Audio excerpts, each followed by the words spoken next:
ابن عمیر بڑے مالدار تھے اور بڑے مہنگے جوڑے پہنتے تھے. پھر اللہ نے کرم کیا اور حضور کی غلامی میں آ گئے. میں حضرت مصعب ابن عمیر کو پڑھ کے نا تو ایک جملہ میں نے نیچے لکھا ہے. میں نے کہا اس کا مطلب ہے کہ سوٹوں میں، کوٹھیوں میں، گاڑیوں میں سکون نہیں. سکون تب بھی ہے جب ضمیر مطمئن ہو جائے. مالدار آدمی تھے پر یہاں پھٹے پرانے کپڑوں میں آ گئے، اس لیے کہ وہاں سب کچھ تھا، دل مطمئن نہیں تھا. تو پہلے حبشہ گئے ہجرت کر کے، پھر مکے واپس آئے. نوجوان آدمی، بوڑھا آدمی نہیں، جوان. نبی پاک صلی اللہ علیہ وسلم نے ڈیوٹی لگائی، فرمایا مدینے مجھ سے پہلے جاؤ، جا کے تبلیغ کرو. یہ وہاں گئے، کسی کے گھر میں، حضرت اسد بن زرارہ رضی اللہ تعالیٰ عنہ کے گھر میں ڈیرا لگایا. وہاں بنی ظفر کا ایک گھر تھا، ایک حضرت اسد بن زرارہ کا، وہاں تبلیغ کرتے، دین بتاتے. جوان آدمی اور امیر آدمی، منت کرنے کی کیا ضرورت ہے؟ کسی کی منت کرنے کی کیا ضرورت ہے؟ پر دروازے رسول پہ آئے نا. حیدر شاہ اس گلی کدے نہ رول دی، پر ہن تے رول گئی نا. آئے نا تو آ کے حضور کی بارگاہ سے پیغام لے کے یہاں پہنچ گئے. حضرت اسد بن زرارہ کے گھر میں ان کا قیام تھا رضی اللہ تعالیٰ، وہ مسلمان ہو چکے تھے. اور ان کی خالہ کے بیٹے تھے حضرت سعد بن معاذ، جو قبیلہ بنو اشہل کے سربراہ تھے، اپنے قبیلے کے سردار تھے اور خالہ کے بیٹے تھے. وہاں آ گئے. حضرت مصعب ابن عمیر نے تبلیغ شروع کر دی. شروع میں غریب لوگ کلمہ پڑھنے والے تھے. بات ذرا پھیلنے لگی تو حضرت سعد بن معاذ نے خود نہیں کہا، خالہ کے بیٹے تھے نا، کہا وہ ناراض نہ ہو جائے. حضرت سید ابن حدیر کو بلایا اور بلا کے کہنے لگے یار تو جا، میرا وہ خالہ کا بیٹا ہے، میں کوئی بات کروں گا تو وہ ناراض ہو جائے گا، جا سمجھا. وہ ہمارے سادہ لوگوں کو کہہ رہے ہیں کہ تمہارے باپ دادا بھی گمراہ تھے، بت پوجتے تھے، واپس آؤ. تو وہ تو ایک نئی دراریں ڈال رہے ہیں، جا کے. اب وہ بھی سردار بندے تھے. تو دوسرا یہ کہ اگر کوئی کسی کو اشتعال دلا کے بھیجے، وہ کسی کو کہہ کے بھیجے کہ جا کے کمال کر دے، تو ہی ہے جو اٹھا سکے. تو آپ کو پتہ ہے چودھری صاحب کو تو 3 دفعہ چودھری صحیح کر کے کہہ دیں تو کام ویسے ہی اللہ ماشاءاللہ اوپر چلا جاتا ہے. چودھری صاحب کہتے ہیں میں چودھری بن کے دکھانا ہے، ہو ہی نہیں سکتا. سیٹھ صاحب کو 2-4 دفعہ یا آپ نے کہنا ہے آپ سیٹھ صاحب ہیں تو معاملہ جو ہے وہ اوپر چلا جاتا ہے. کہ جوان بچے ہیں ان کو آپ کہہ دیں کہ اتنا تو جوان ہے اور فلانا تجھے بات کر گیا، تو پہلے بیچارہ چاہے بھول بھی گیا ہو، وہ چلا جاتا ہے گھر سے بندوق لے. انہوں نے کہا تو ہی اٹھا سکتا ہے، پورا ان کو تیار کر کے بھیجا. تو وہ ڈنڈا لے کے آئے اور سخت بات کی آ کے حضرت مصعب بن عمیر کے ساتھ. حالانکہ یہ بھی بڑی امیر ماں کے بیٹے، اور بڑے عجیب جملے کہے کہ کوئی کام نہیں ملا تو اب یہ شروع کر لیا تم لوگوں نے، بڑی باتیں کی. پورا غصہ لے گیا نا. یہ بھی ایک لہجہ تھا. جواب میں حضرت مصعب ابن عمیر کا بھی لہجہ تھا. اور باتیں کرتے رہے تو یہ ہنستے رہے. تو یار اس رستے کا مسافر ہی نہیں. یہ تو ان کو پوچھنا جو مسافر ہے، کہہ جو کہنا ہے. تو تر شروع ہو کے گالی 1000 دے، یہ وہ نشہ ہی نہیں جو کوئی ترشی اتار دے. تو کر جو تو نے بات کرنی ہے وہ کرتے رہے. جب غصہ ٹھنڈا ہو گیا، سارا کچھ کہہ چکے، تو مصعب ابن عمیر کہنے لگے جی آپ نے ڈانٹا ہے، ہم تو تیار بیٹھے ہیں جانے کے لیے. گئے، بس 2-3 باتیں ہماری بھی سن لیں گے. میں کہا سنائیے. 2-3 آیتیں پڑھی قرآن پاک کی، تھوڑا سا حضور کی سیرت نور کو چھیڑا تو وہ ڈنڈا انہوں نے پھینک دیا.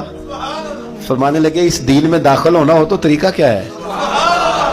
تو حضرت مصعب ابن عمیر کہنے لگے آپ غسل کریں، کپڑے بدلے، آئے میں کلمہ پڑھاتا ہوں. انہوں نے غسل کیا، کپڑے بدلے، کلمہ پڑھا. اب واپس گئے تو ان کو پتا تھا میں نے جانا ہے. تو سعد بن معاذ نے رزلٹ پوچھنا ہے. کہتے ہیں اس نے مجھے بھیجا تھا تو میں نے بھی اسے بھیجنا ہے. کہتے ہیں میں نے جا کے کہا اس قبیلے کا، قبیلہ بنی عارصہ کے ساتھ مقابلہ چلتا تھا. کہتے ہیں میں نے بھی اسی طرح کی سٹوری سنائی جا کے. حالانکہ حضرت سعد بن معاذ کہتے ہیں جب یہ آ رہے تھے نا واپس تو میں سمجھ رہا تھا بندہ وہ نہیں جو میں نے بھیجا تھا، اس میں کوئی انقلاب آ گیا ہے، تبدیلی آ گئی. آ کے کہنے لگے یار تیری وہ خالہ کا بیٹا ہے، میں نے کیا مقابلہ کرنا ہے، وہ تو بنو عارصہ والے بھی لڑ رہے ہیں، تمہارا شریکہ بھی لڑائی کر رہا ہے، تو تم جاؤ ان کو بھی منع کرو اور اپنے شریکے کو بھی کہو کہ یہ ہمارے گھر کا مسئلہ ہے، ہم خود نمٹ لیں گے، تم جاؤ. کہتے ہیں میں نے کہا اچھا اگر تجھ سے بھی نہیں نہ ہوا تو اب مجھے ہی 2 ہاتھ کرنے پڑیں گے. آستینیں چڑھا لی، ڈنڈا پکڑ لیا. کہتے ہیں گیا اور جا کے جو مجھ سے ہو سکتا تھا میں نے کہا. جب میں پوری طرح کہہ چکا نا، اب وہاں تو لہجہ بدل چکا تھا نا. حضرت سیدنا مصعب ابن عمیر تو طے کر لیا تھا نا، سیکھا تھا نا حضور سے. تو معاملہ بڑا انفرادی تھا، رنگ ہی بڑا انوکھا تھا، کہے جس نے جو کہنا ہے. اب یہاں تو معاملہ دوسری طرح کا ہوگا. پوری کہتے ہیں میں نے بات کر لی. تو وہ میں نے کہا جاتے ہو کہ نہیں؟ کہنے لگے جی جانا ہے. جانا کیوں نہیں؟ تاری مار اڑانا باہو اسی دیکھ گئی اڈن آ رہے تیار بیٹھے. ہمیں مدینے والے نے کہا تھا حبشہ جاؤ تو گئے تھے، واپس مکے آؤ تو آئے تھے، اب یہاں بھیجا تو تاڑی مار اڑانا باہو اسی تھے اب گئی اڈن ہارے. آپ نے فرمایا جانا تو ہے اور آپ کہہ رہے ہیں جاؤ تو ہم جاتے ہیں، لڑائی نہیں کرتے، پر 2-3 باتیں ہماری بھی سن لو. حضرت سعد بن معاذ کہنے لگے سناؤ. تو حضرت مصعب ابن عمیر کا لہجے کا حسن، لہجے کی خوبصورتی. لوگ کہتے ہیں جی آپ کے پاس ایسا کیا ہے؟ تو بھی جواب یہ ہے کچھ تو ایسا ہے نا جو تمہارے پاس نہیں. کچھ تو ایسا ہے نا، تو جاؤ ٹٹولو، سوچو، پتہ کرو. کچھ تو ایسا ہے نا جو تمہارے پاس نہیں ہے. وہ تلاش کرنا چاہیے کہ جو کہیں اور نہیں ہے، اور اگر نہیں تمہارے پاس تو وہ حاصل کرو، پیدا کرو. حضرت سیدنا مصعب ابن عمیر نے 2-3 آیتیں سنائی، حضور کی باتیں سنائیں. تو سن کے صحابہ کی باتیں جب لوگ مسلمان ہوتے تھے، پھر سرور عالم کی یارو گفتار کا عالم کیا ہوگا. انہوں نے 2-3 باتیں سنائی تو حضرت سعد بن معاذ بھی مسلمان ہو گئے. اب واپس گئے. ایک قبیلے کے سردار تھے، اور یہ وہ لیڈر تھے جن پر قبیلہ جان دیتا تھا. سارے لیڈر اس طرح کے نہیں ہوتے کہ قوم کا ایک خائن ہے، بددیانت ہے. لیڈر تھے پر قبیلہ جان دیتا تھا. جا کے کھڑے ہوئے قبیلے والوں کے پاس، کہنے لگے میرے بارے میں تمہارا کیا خیال ہے؟ انہوں نے کہا سردار کوئی پوچھنے والی بات ہے، یہ تو ہماری کو نیکی ہے کہ آپ جیسا سردار ملا ہے. فرمانے لگے مجھ سے پیار کرتے ہو؟ حضرت جی بڑا. فرمایا مجھ پر تمہارے ساتھ آج کے بعد کلام حرام ہے.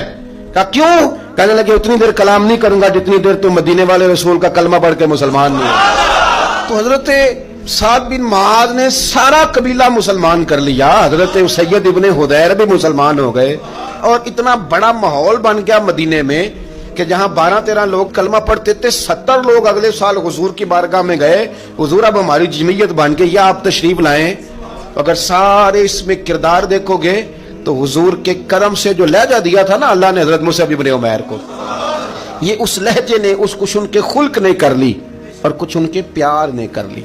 مسخر اس طرح دنیا شہ ابرار نے کر لی.